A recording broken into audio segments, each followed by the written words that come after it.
Alhamdulillah Rabbil Alameen wa salatu wa salam ala Muhammad Rasulullah. Well, Muhammad sallallahu alaihi wasallam, as I say, is an embodiment of values, a paragon of virtue, a manual for any aspiring Muslim, either you are an adolescent, an old man, a young man. Muhammad, Allah subhanahu wa ta'ala, best explained in the Holy Quran his capacity and his status in relation to mankind when Allah says, وَمَا أَرْسَلْنَاكَ إِلَّا رَحْمَةً لِلْعَالَمِينَ. But before that verse, Allah subhanahu wa ta'ala says, إِنَّ فِي هَذَا لَبَلَاغًا لِقَوْمِ الْعَابِدِينَ. That is, people who are devoted or who are willing to become subservient servants to the will of Allah subhanahu wa ta'ala. I must thank this association, especially this untiring brother. He has been very much on my back 24 hours because previously I have taken that oath, not an oath in the sense that if I do go against it, it will be a sin. But I have just come to realize within myself that I should never be giving any lectures in English language anymore in this country. Not that I am against English or the British people, no, because I've come to believe that for my people to understand the thoughts that I want to transmit, it has to be through my language, the one that Allah has given to me naturally. That is Mandinka and Olof or Jola or any other language. But that doesn't mean that I am a nationalist or a xenophobic or any other negative description that might just be playing in the minds of others. But anyway, what is important in language is just to give a thought. It is a channel. وَمِنْ آيَاتِهِ خَلْقُ السَّمَاوَاتِ وَالْأَرْضِ وَاخْتِلَافِ أَلْسِنَتِكُمْ وَأَلْوَانِكُمْ إِنَّ فِي ذَلِكَ لَآيَاتٍ لِلْعَالِمِينَ.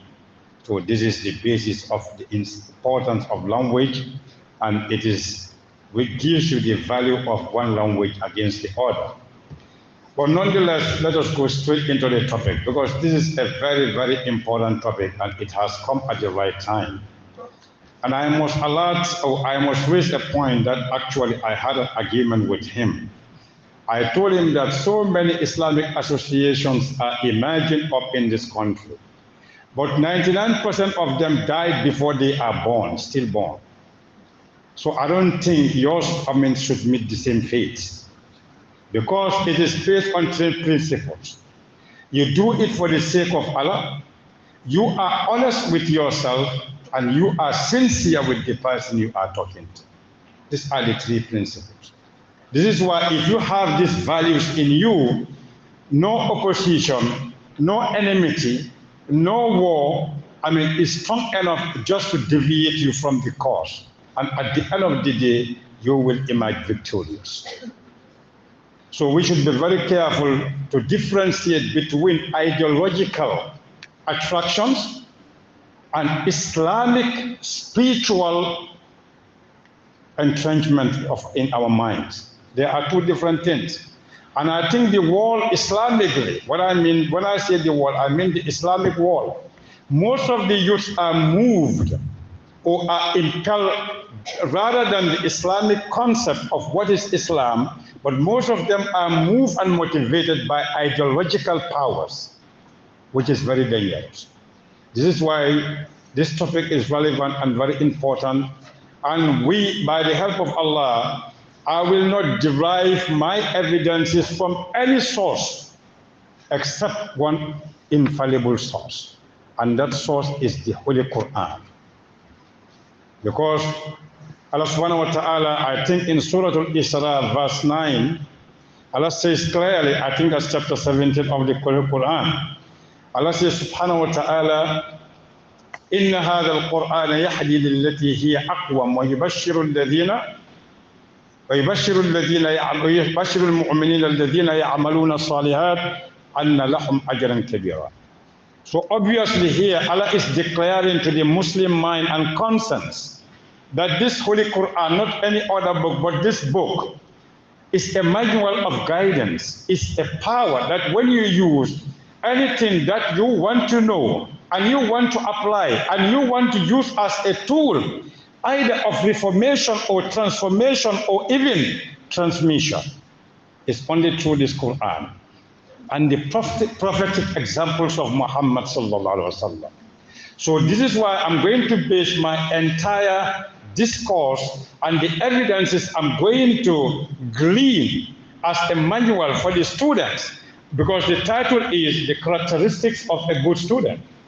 We are really in dire need of understanding who is a student and who is a good student, and why should we dilate on such a very important, relevant topic that is impacting almost on everybody in our Islamic community.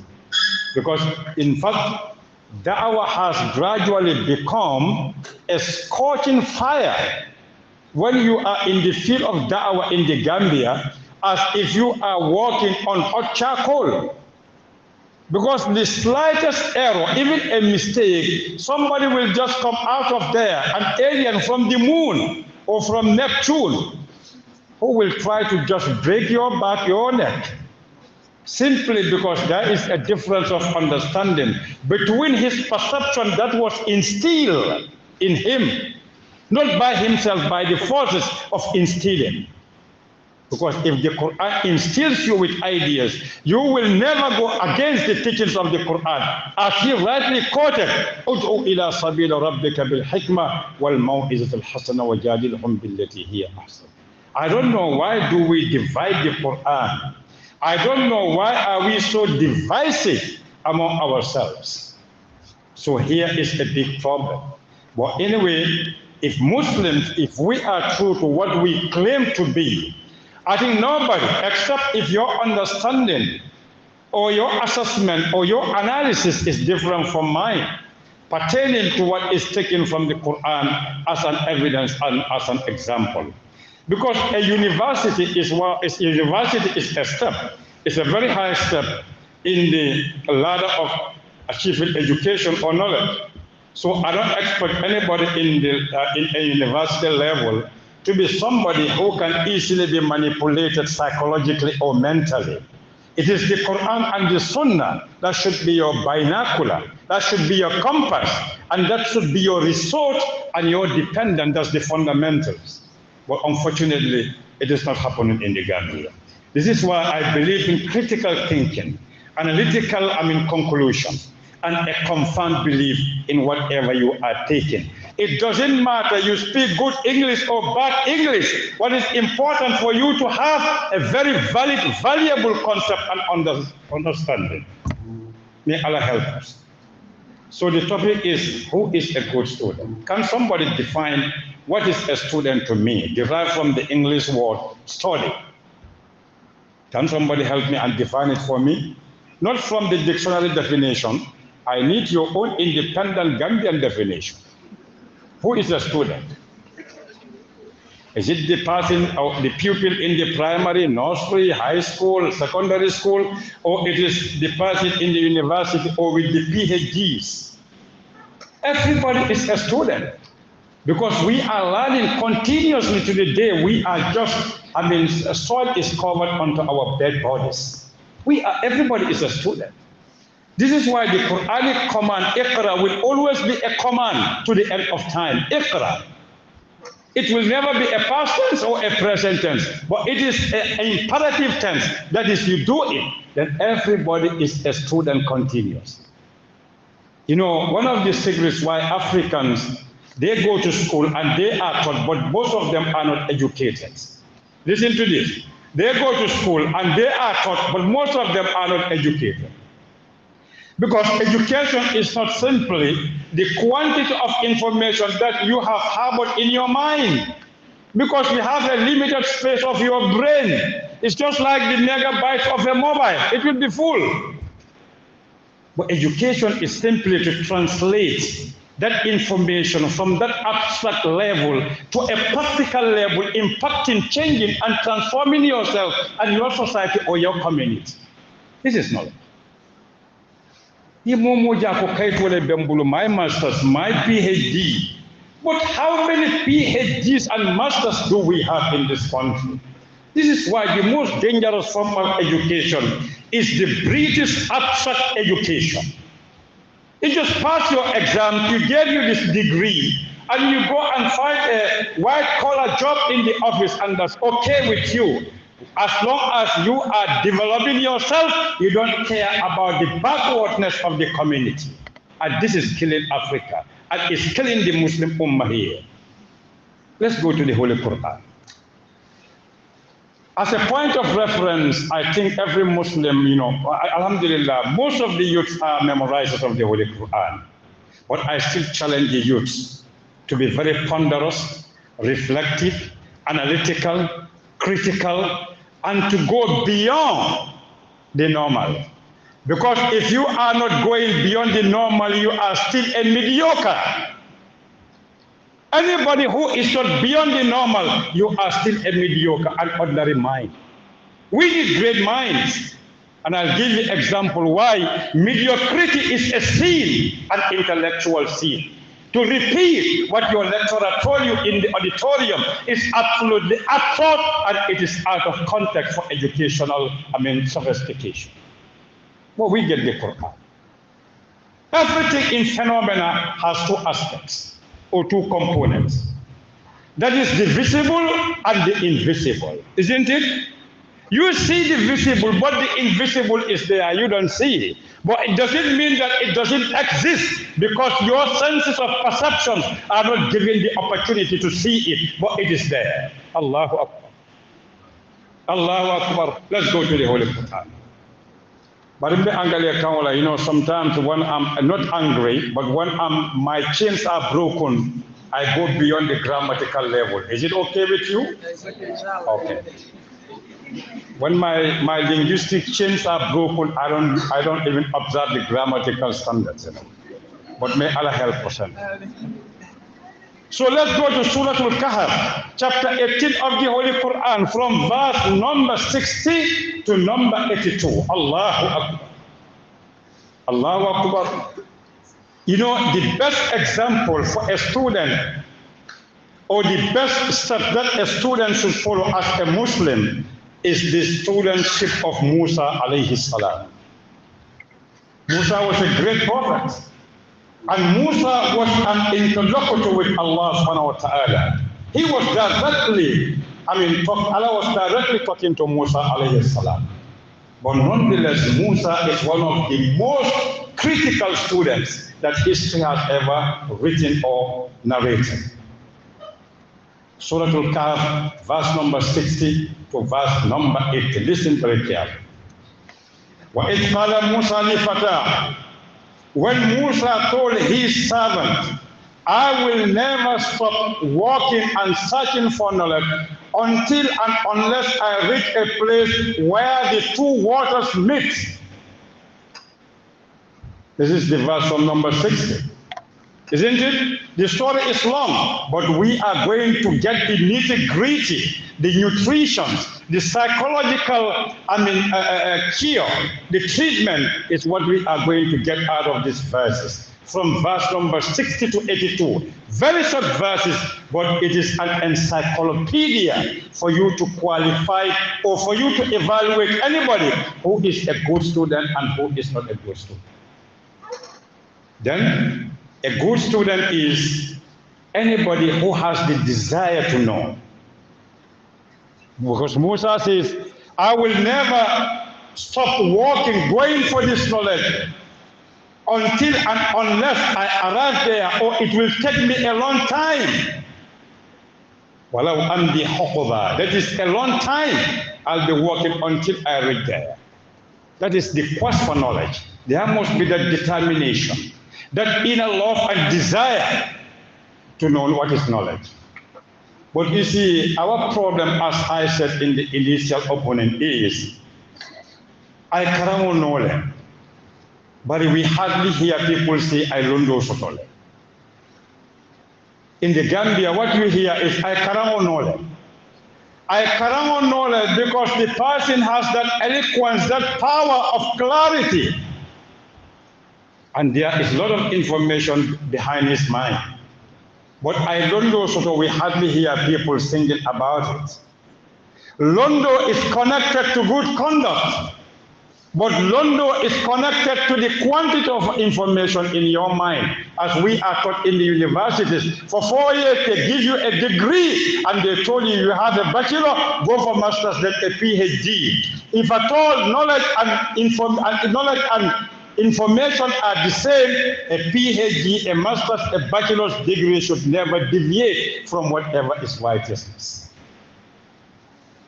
Then, a good student is somebody who knows Allah subhanahu wa ta'ala, but we come to that because Musa alayhi salam, we say it is the embodiment of the characteristic of a good student.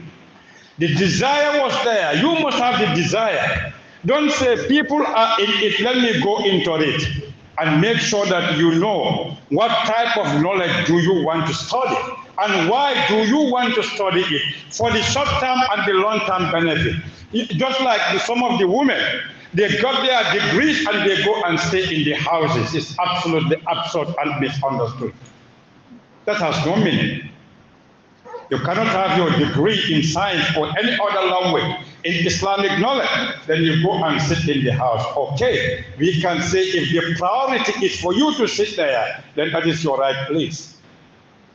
But otherwise, you go out into society, and just society just licked, or society be impacted by your knowledge. So a good student has a desire to go for knowledge. This is why knowledge is always based on facts and truth and reality.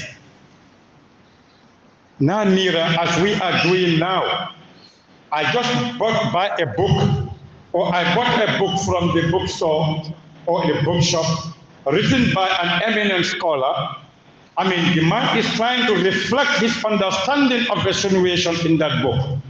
I read that book, not analytically, not critically, not using independently my own intellect.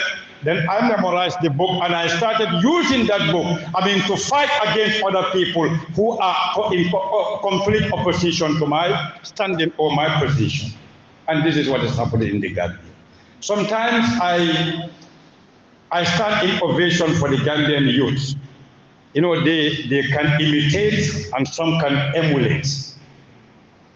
Some are good imitators, but most of them are emulators.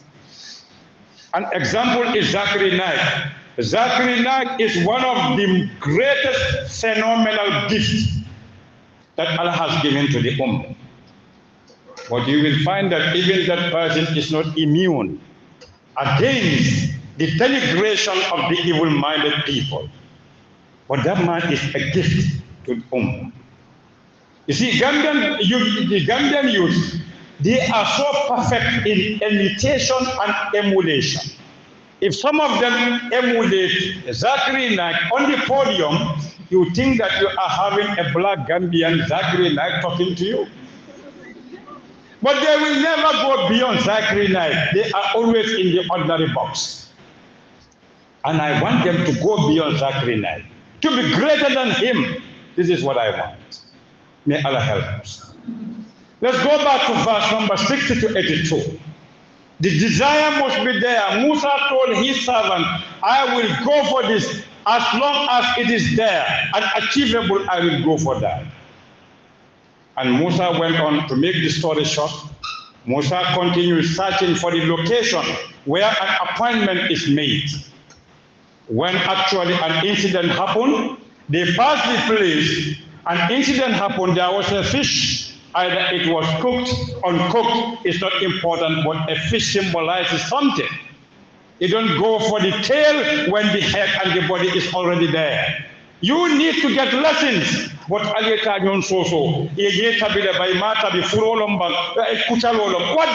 benefit you? And this is how they deceive the Ummah. We go after petty things and we forget the important things. Somebody was telling me, why Bukana follow? Should I put on a hat? Every sect in this Gambia has identified itself with NFO. And I am independent and neutral. I will never put on NFO. Because if I do, they will associate me with one sect against the other. Except if I put it on cultural basis, the African culture. Allah Akbar. Never be a petty person in Islam. Always be a complete full person. Let's go. So Musa alayhi salam, the boy, actually, an incident happened which actually overtook the surprise of the servant. Either it was a cooked fish, went right into the water, وَاتَّخَذَ سَبِيلَهُ سَرَبًا, into the water. But the boy forgot, because when a situation is strange, sometimes it makes you completely forget and oblivious of the consequences of your deeds and acts. They continue. And actually you see how sequential Allah subhanahu wa ta'ala commands and directives are connected. You know, they were walking to a destination, they forget something upon which their livelihood depends, and when the desire to eat, the instinct to eat, hunger comes as a manifestation, you know, Musa inquired about the food, but unfortunately what happened is the fish got his way into the water. وَاتَّخَذَ سَبِيلَهُ فِي الْبَحْرِ سَرَبًا. Allahu Akbar. When Musa realized that actually that was the place, that was the sign, that was the indicator where they are supposed to meet someone, وَاتَّخَذَ سَبِيلُهُ وَارْتَدَّ عَلَى آثَارِهِمْ قَصَصًا. Musa said, it is that very place that we are seeking for. And they returned where that incident actually happened. Allahu Akbar. When that incident happened, when they arrived there, they found, Allah says, فَوَجَدَ عَبْدًا مِنْ عِبَادِنَا آتَيْنَاهُ رَحْمَةً مِنْ عِنْدِنَا وَعَلَّمْنَاهُ مِنْ لَدُنَّا عِلْمًا. Allahu Akbar. Allah says, Musa found a servant, and in English or in Arabic, that servant in the Quranic language has double critical nakira.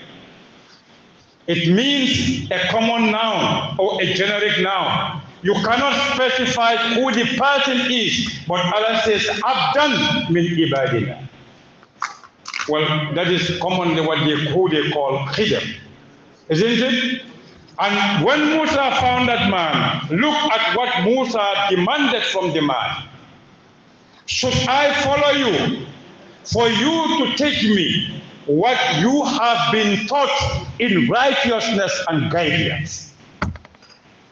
What do you glean? What do you learn from this verse? هل أتبعك على أن تعلمني مما علمت, in the passive sense or the passive mood of the verb. And تعلمني, the active mood, for you to teach me what you were taught. Because whatever that servant was doing was not out of his own action. It was revealed because Allah says, آتَيْنَاهُ رَحْمَةً مِنْ لَدُنَّا وَعَلَّمْنَاهُ آتَيْنَاهُ رَحْمَةً مِنْ عِنْدِنَا وَعَلَّمْنَاهُ مِنْ لَدُنَّا عِلْمًا. In Arabic, the word ladun, ladder, anywhere the word ladder in the Holy Quran is employed, it means somebody has control over that situation. So the knowledge that the person is supposed to give to Musa is under the control of Allah, not the control of the person himself. Isn't it? So this is why, as a good student, you must first of all know where to get your knowledge. Know where to get your knowledge. But don't say, I heard that Sheikh Hama.Jaiteh is a philosopher, is a logician, is a mathematician, is a science student, so I'm not going to get my knowledge from him. Look, there is no boundary, color, or taste, or even sense to a knowledge. Knowledge is knowledge. It is your mind. As long as you are a correct, mature person, it is your mind that is going to tell you this is wrong and this is right. The Quran contains 114 chapters. But even in those chapters, Allah narrated everything. Yet some people don't believe in the Holy Quran. And they are still opposing the Holy Quran because their minds are not yet in a pattern to absorb and to conceive and to understand the authenticity and the truth of the Holy Quran. Brothers and sisters, You must know where to get your knowledge. And I said, every phenomenon, everything in nature has two aspects, the visible and the invisible. So here, we want to give you how to behave like a good student. Moses asked the person to follow the teacher, for the teacher to teach him what he has been taught. But what? Righteousness, mimma udlimta rushda. You know, the component missing in our schools, from primary school or nursery schools. When we were in the primary school, then there was no nursery school. I don't know, nursery school is a ploy, or it is a strategy, or it is a sign of progress or backwardness, I don't know. For me personally, I cannot even understand why a nursery school, except for working parents. But even there, if they can pay a nursery school, they can pay a maid servant. Because the child needs to be brought up culturally when it is at that formative age to understand the realities of the family and the society. But in nursery school, it is PIG, pig, COT, cot, BOG, big, EEAP, it. That's the only thing they give them there. And the toys, and all the toys are kebab toys. Even the baby toys are colored white. There is no black color toy in the schools, in the nursery schools. Psychological warfare. I think you get my point. So look at it. Whatever you want to learn, make sure that Allah subhanahu wa ta'ala is the objective. Righteousness and guidance. Yalong ikamolu jele ko, okay, let me go to the Faculty of Science because the market is in need, because it's conducive to get job. Let me go into banking because the Gambia is awash with banks. A country of less than 3 million having almost 18 banks. This is why poverty will never leave the Gambia. Never leave the Gambia. More than 18 banks. A population of less than 3 million. What are they doing here? So, banking students, finance, economic students should use their brain. Try to analyze why all these banks, why all this competition here.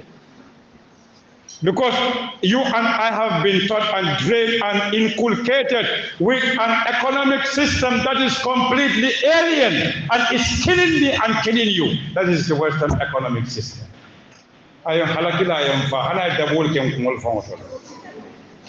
No, we cannot think. I don't know what mediocrity is this. PhD certificate will be $10 and somebody will be telling you, I am double masters, triple masters, quadruple masters. Your masters cannot even kill a dirimo.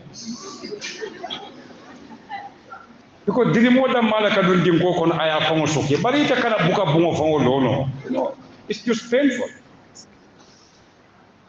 So Allah Jan Jubeban, look at this point. Whatever you want to be a good student, go for righteousness, limma or limta rushda. But the condition of the teacher is sometimes very difficult. We come into the visibility and the invisibility of phenomenon. Abstract knowledge compared to practical knowledge for you to become a good student.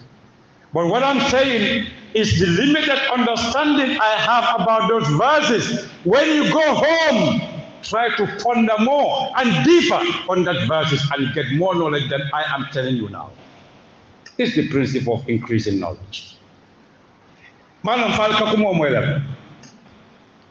look, the condition set to Musa, you know why? Because Musa is a very good student, alayhi salatu wasalam. Because according to the understanding of Musa, nothing should go against the teachings of Allah. Nobody should do something that is wrong in the sight of Allah. No matter what that person is, how big that person is. This is why Musa will come to argue with the teacher regardless of the condition that was set for him. It's called abstract and theoretical knowledge. Visible and invisible knowledge. For you to be a good student. if they stigmatize or dogmatize or demonize myself before you, don't accept their caricature. Come and sit with me and ask me, why are you caricature? Why are you a monkey, not a cow? And I will tell you, a monkey steals, but a cow never steals. This is a phrase. The understanding is left with you. Crack your brains. You understand what I mean? The teacher set a condition, and Musa said he would accept the condition, a good student. The first thing is have fear of Allah. Second, go for righteousness and justice. Wherever righteousness and guidance is, that student will never be unjust. That student will never be cruel, and that student will always be supporting and defending and advocating what is good and right. And the man, this young man quoted the verse, وَلْتَكُمْ مِنْكُمْ أُمَّةٌ يَدْعُونَ إِلَى الْخَيْرِ وَيَأْمُرُونَ بِالْمَعْرُوفِ وَيَنْهَوْنَ عَنِ الْمُنكَرِ. When this is well established in our community, absolutely there will be no evil. Nobody can eliminate evil from existence, but you can minimize the impact and the harm of evil in your community. Okay? And they went, and they started moving, and they boarded a ship. Imagine, a ship to cross from one bank to another. And the first thing the man did was, the teacher, was to damage that ship, because the ship was a new ship. The man had to damage that ship. A good student is with him. Who is that? Musa. And the condition is, never ask me why I do something except and until I explain the meaning to you. But you cannot be slapping my face and telling me not to cry. Is it possible? No, it cannot be.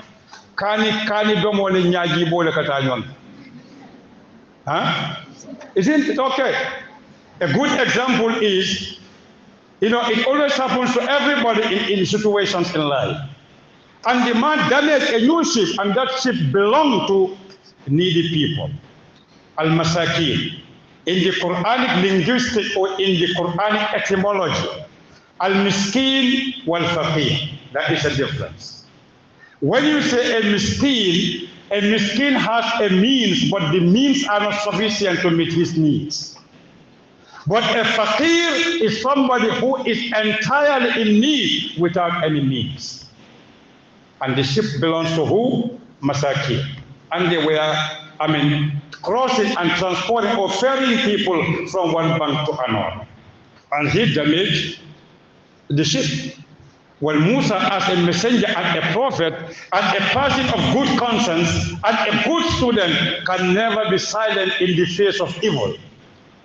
In the human language, that is evil. This is why a good student, anybody who sits down and sees evil,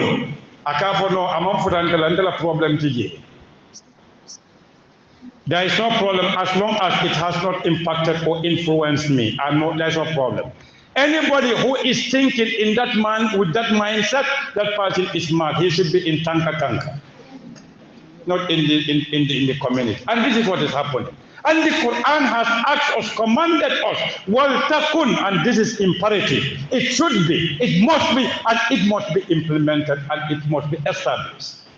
But we don't do it. The only thing we establish in the Quran and we do is the Salatul Khams and Juma and Eid. But the Quran has given us so many commandments, and among is this, وَلْتَكُنْ مِنْكُمْ أُمَّةٌ يَدْعُونَ. We think in fact Gambia we don't have da'wah. In the Gambia we have zikra. فَذَكِّرْ إِنَّ الذِّكْرَ تَنْفَعُ الْمُؤْمِنِينَ. Because we always call each other, reminding each other, but we never go beyond the Muslim perimeter to go and invite others to Islam. What da'wah are we doing? Our da'wah is just to be insulting each other, denigrating each other, downgrading each other. Come on, it doesn't have any basis. This deed is not for that. This deed is for human elevation, development, progression, spiritually or holistically, in every aspect of man's existence, here and there. And the teacher damaged the ship. So a good student will never sit down or stand by and see, even if you are passing, never allowed to see anything that is wrong and you say, no, it doesn't concern me. Mind your business is in Islam, but it is called positive mind your business. Don't go, voluntarily and intentionally to search for the downfall or the shortcomings of others. But whatever happens in your presence and is evil, make sure that you intervene, you try to stop it. You see, it's sometimes pitiful and it's sometimes troubling and it's sometimes even irritating. It is only in the Gambia whereby people will find a dead cat or a dog hit by a car. The mad driver who committed that crime doesn't even look back. And the Gambians will just be crossing, jumping that dead dog. Nobody will have that national patriotic decision just to pull that dog from the road and dig the hole and just bury it. At least an animal, because created by Allah, and Allah has given that respectability to everything, even the mosquito, Anopheles mosquito that causes malaria. So we leave the basics and we go for where? May Allah help us. So this man damaged the ship. So a good student will never sit and see something that is not good without complaint. Musa said, أخرقتها لتغرق أهلها. لقد جئت شيئا إمرا. You have actually brought something that is actually unacceptable. Because you cannot be on the board of a ship, and so many are on board of that ship, and that ship belongs to the poor people, and yet you want to destroy that ship. That doesn't make any sense. In any standard, based on any criteria, there is no sense in that. But as I told you, there is always a visible and invisible aspect of knowledge.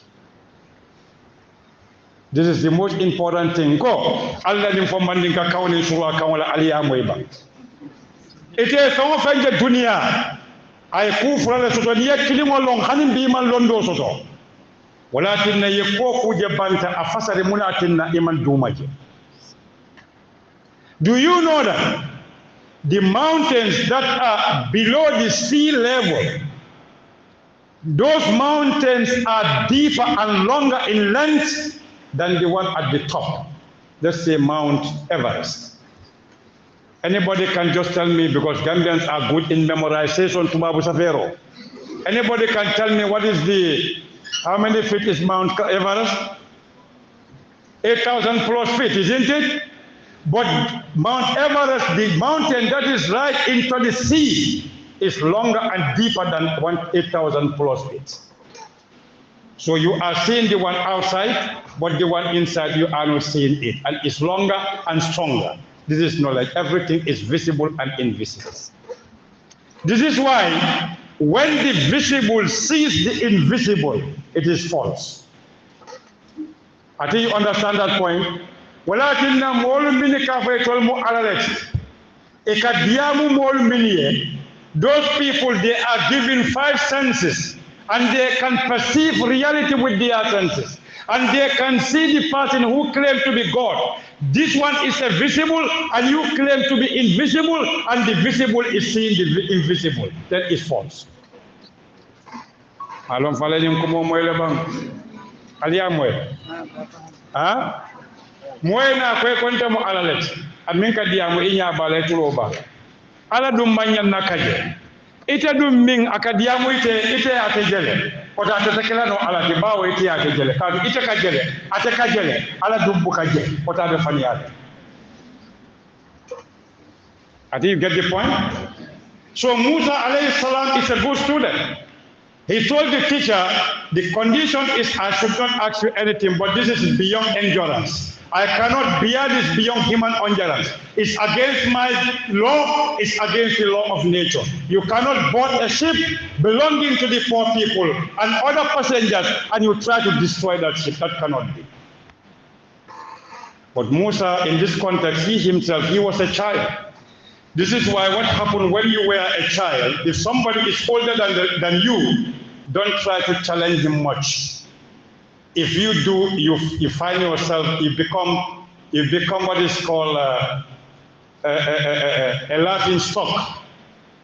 When Musa was a baby, how was he transported from his mother's house to the Pharaoh's house? Was it not in a box? And in that box, he was not, the water didn't touch it. The same thing, a ship is transporting people from one bank to another bank. The same situation happened to Musa when he was a child. I'm talking about a visible and invisible aspect of knowledge. A good student should never shy away from evil, no matter from whom or when and where. When it happens, try to complain against it. Even if your teacher should tell you, no, don't complain. Complain because it's against your principles. If my teacher, I'm a teacher, writing or giving you Islamic studies, and I tell you, no, there is 155 chapters in the Holy Quran, if I should say that, for example.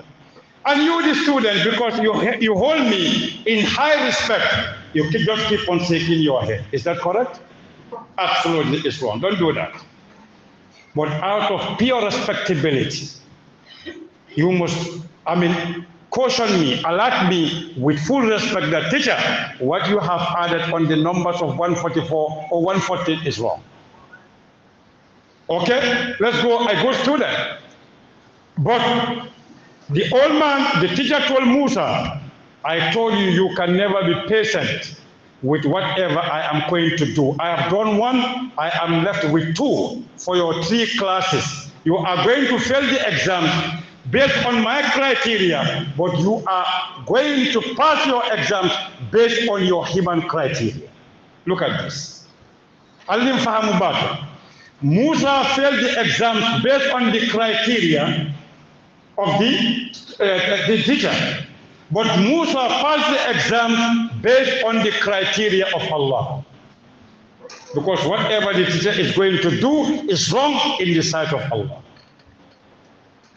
But before you jump, blaming me, teacher, don't do it. Wait for me to explain to you.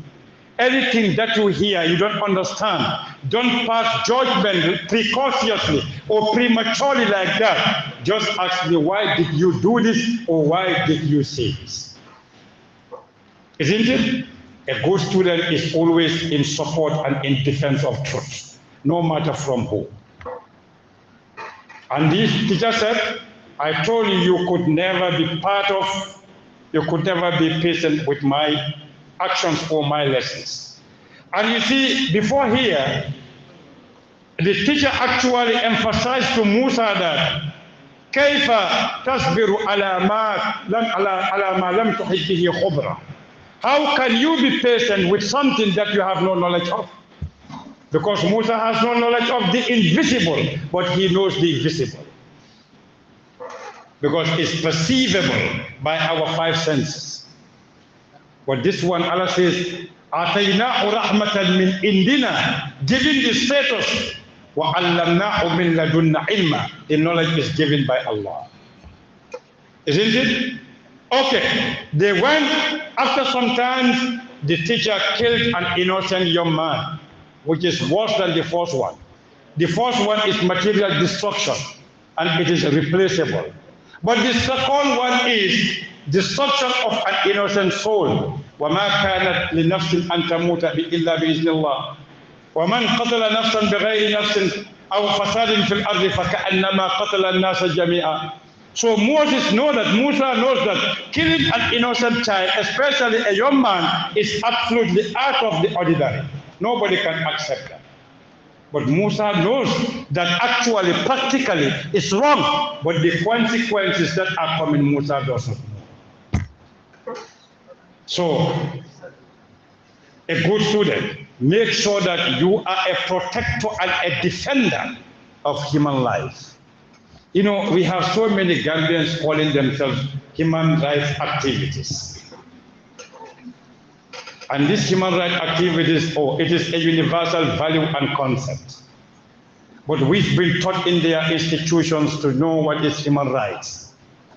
But I would rather say they should have called him man's rights rather than human rights.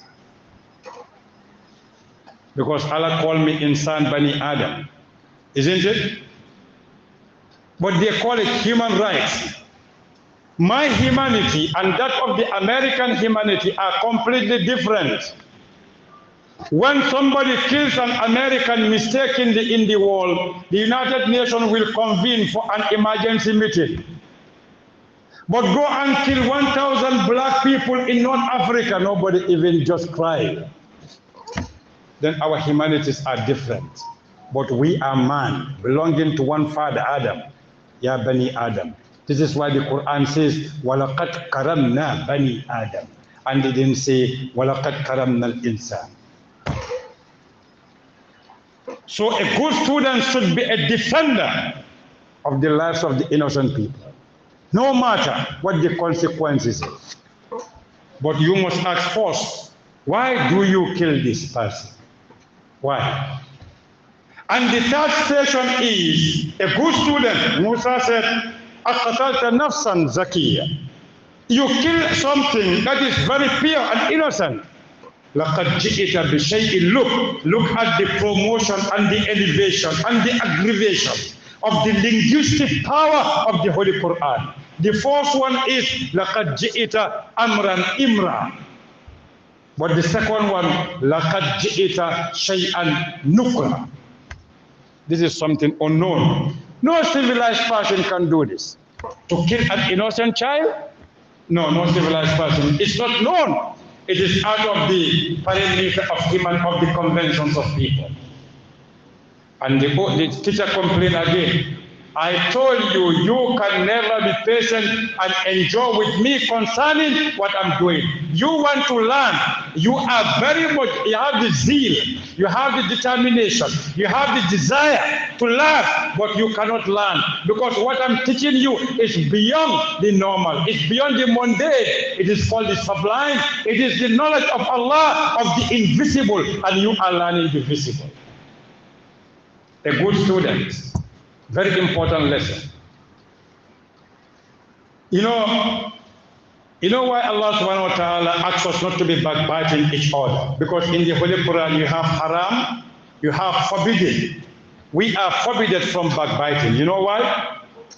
No matter how the recipient of a backbiting message is good, no matter how good you are, how God-fearing you are, how much you are following the Sunnah, if somebody keeps biting somebody else in your ears, one day you develop a concept against that person. Mobuka koma kumaro ke miye Gambia wonsi. Ise jon koma kuma hanimburo. Ni tata bitiko to bitigitia sa fa ente don tola. Katu mole na taja ko ibuka julo jo mburo ta pala pate don tola. It has become a disease. It has become so endemic and so inveterate, it cannot be cured. In the Gambia, if you don't backbite, you are even considered to be an ignorant person. So we have that problem. I think we are with me, huh? Then from there, the teacher told Moses, you cannot bear with me. And the third station, which is very important for a good student, they went into a town, they requested for food and for lodging. The jewelers of the town refused to provide these, prerequisites, these necessary things were vitals for the guests. But look, the teacher saw a wall of a house almost on the verge of collapsing. And the only thing he could do is to just mend it, and he walked on it. And look, Musa is very intelligent here. He said, since these people refuse to lodge us and give us food, then it's very good and it's very logical, actually it's very logical for you to ask them for a payment in return for what you have done for them. And this is very logical. Because it cannot make any sense. I come to you. Even if I go to you, this is what the Quran is saying, اجرأوا السيئات بالحسنات. Always repel evil with goodness. Goodness will bounce back and come to you. I come to your house asking for charity, and immediately you drive me out. Just out of your house or your gate, I found, a dangerous object thrown there, and I started removing those objects. I think when you come out and find me doing that job, your conscience will beat you and tell you, look, I should not have driven out this man. Let me give him what he has asked of me. It's very logical. And Musa asked the teacher to ask the villagers to pay him for the work they do. But the explanation is here, a good student should be very reasonable and rational. Always be on the principle of tit for tat. When you do, do as you would like others to do with you. This is the principle that Musa was using. Then a good student is somebody who is always there to give services in return for advantages. But don't expect any advantage without giving any service. We are not politicizing, but we must draw an example. I cannot appoint you as a director or a minister, and you are receiving your salary full scale, but you are not delivering what you are supposed to do. Actually, it's unfair. So whatever you give, you must receive in return, because you've already delivered something. So a good student must make sure that whenever he wants to ask for his rights, he must know that there is an incumbent obligation and responsibility upon him before he asks for his rights. So always, the first thing that you should do is do your duties before you ask for your rights. This is the lesson we learn from there. Brothers and sisters, these are the three classes that Moses went through but failed the exams. Based on what? The criteria of the teacher. But Moses passed the exams based on the criteria of the Quran and the Sunnah of Muhammad sallallahu alaihi wasallam. Isn't it? Because there are two aspects to every knowledge, visible and invisible. When we say visible knowledge, it's knowledge that you can perceive with your five senses. But when we say invisible knowledge, it's something that a person is endowed as a result of long-term experience and practice, or the person is specially targeted and designated and appointed by Allah to be given that value and that quality and that power. But I don't say you go and claim and tell people that don't do that. Don't tell people I can read your future. Read your own future before you read my future. If your future is bright, then you share with me that brightness. But if mine is dark, don't tell me it's dark. Let me share the bright one that you have, and everything is fine. So this is the three classes. This is the lessons that we are going to derive for a good student. One, have the desire and have the zeal, have the psychological preparedness, and has the yearning, and has the long-term objective with a high sense of purpose that you want to learn truth and the facts. When the teacher started interpreting the incidents to Musa, after telling him that these are the incidents that you were unable to endure and to be patient with me. Check my time, is it there? Otherwise, I'll be talking here until... Okay. So, I asked Musa to be attentive, let him explain the meaning to him. A good student should always look for the results, for the consequences of his action today. This is why, as youthful people, in the field of dawah, be careful with the internet.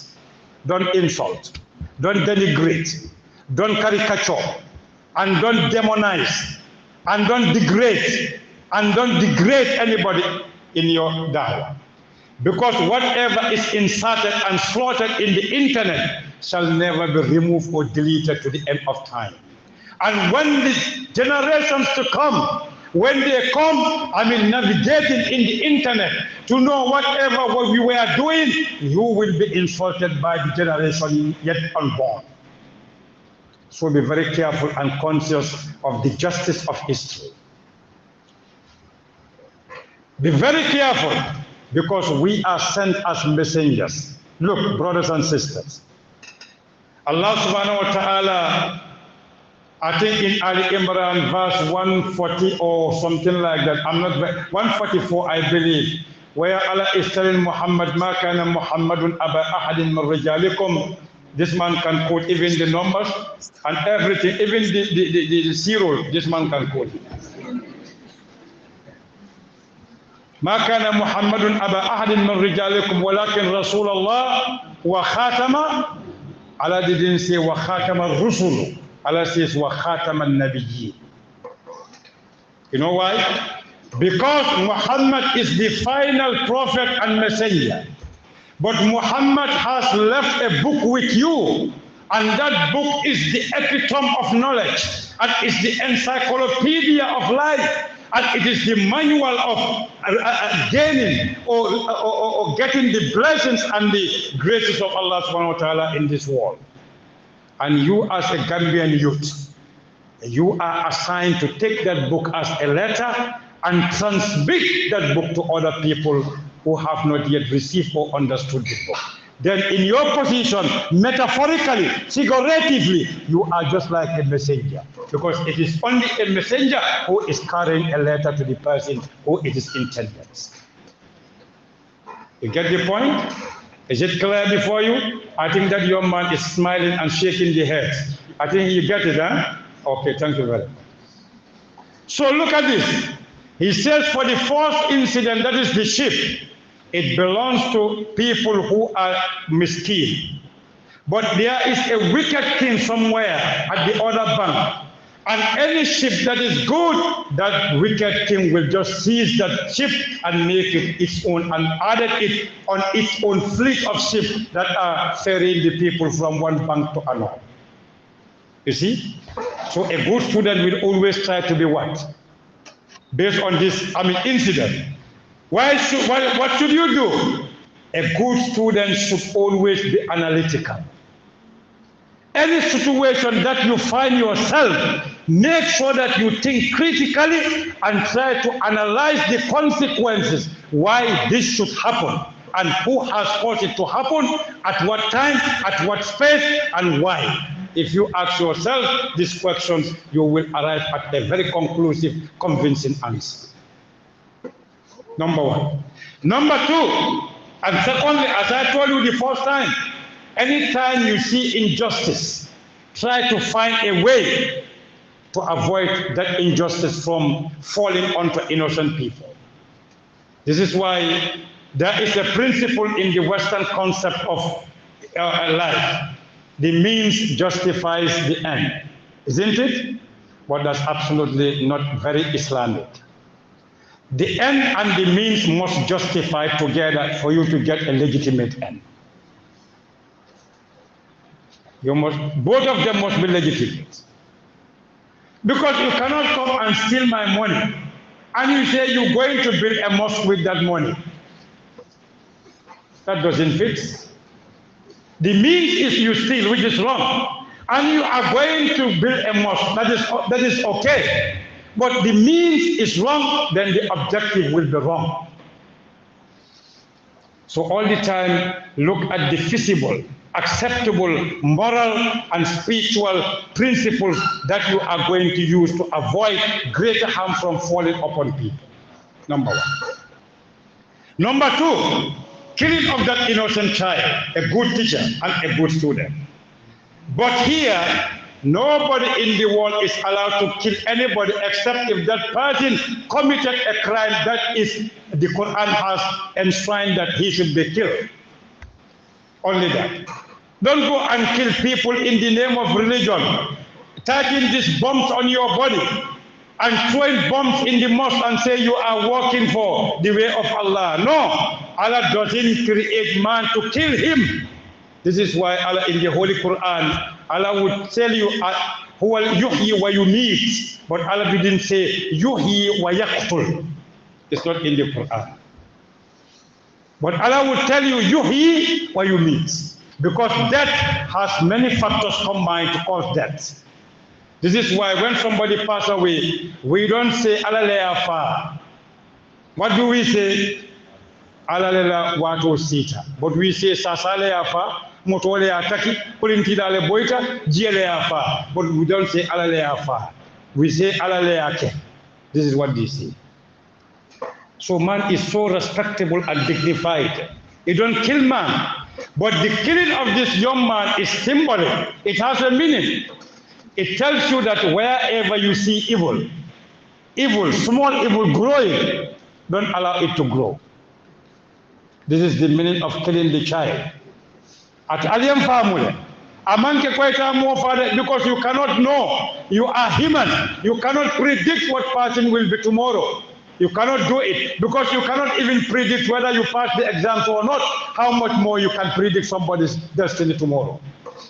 I don't know how somebody can tell me tomorrow itabita arjanale, and he cannot tell himself whether he's going to pass the exams today. Or somebody come brazenly and bravely and tell me, Soma ibita jahannam ale wolam darkul asfal min jahannam. Atabita buntule nimbita masam balanyunal. Mbeta bintu. You pray for your brother to be with you in Jannah, but you don't have to assign Jahannam to your brother. Innamal mu'minuna ikhwa. This is the verse. Extremism has no place in Islam, but understanding, knowledge, wisdom, activity, translating the Sunnah, the practical example of Muhammad into your life. In fact, it is the best way of da'wah. Your practical example, showcasing your values, your virtues, is what calls people to Islam. One day, last month, somebody from a different religion called my attention. He told me, what is the beauty of your religion?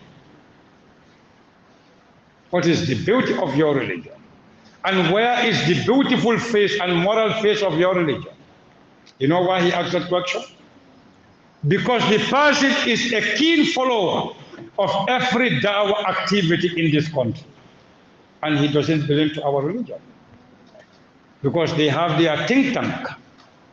They can assess when to strike and when to stand by knowing when we are quarreling and when we are at peace. So we have a problem. We have a big problem in this country. So the boy symbolizes what? Whatever evil you see in this world, in the Gambia, in your house, in your community, don't allow the evil to grow. Just nip it at the bud. Destroy it before it grows.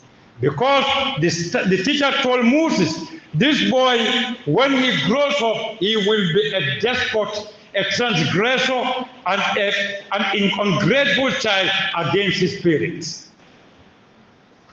But you are not allowed to judge people, because judge yourself. Kullu nafsin bima kasabat rahina. Every soul is responsible for what he has committed, isn't it? And the third station for a good student is, this is the most important, and the Gambia is in dire need of the third station. That is community service, selfless service, humanitarian service, service for the sake of generations to come, denying yourself of the privilege of today, and just storing whatever is good in knowledge, in money, resources, your health for the next generation for them to live. Environmental cleanliness, social symbiotic living, living in peace and harmony and understanding, spreading knowledge among your people, trying to devise ways of improving the conditions of your people. Be an ambassador for Islam. Be an ambassador for morality and values, and never be a corrupt person. Never take what is not yours. Give to people what belongs to them. Be a supporter of justice and fairness and equality in society. Never allow any material, glittering, no matter how big, to control and influence your morality and your principles of believing in Allah and in Muhammad sallallahu alaihi wasallam. They went into a town. The townspeople refused to lodge them and to give them food. But in return, he just assigned himself to erect the wall that was supposed to fall down. Because what? Underneath or in that house, there is a treasure that was buried there for two orphans or for orphans, and their father was a good person. Then as a youth, tomorrow you're going to get married. As a youth, tomorrow you're going to get a husband. Make sure that you are a good father and a good mother. When you are good today, tomorrow somebody will be good to your son and to your daughter. This is how a good student behaves. I think you get the point?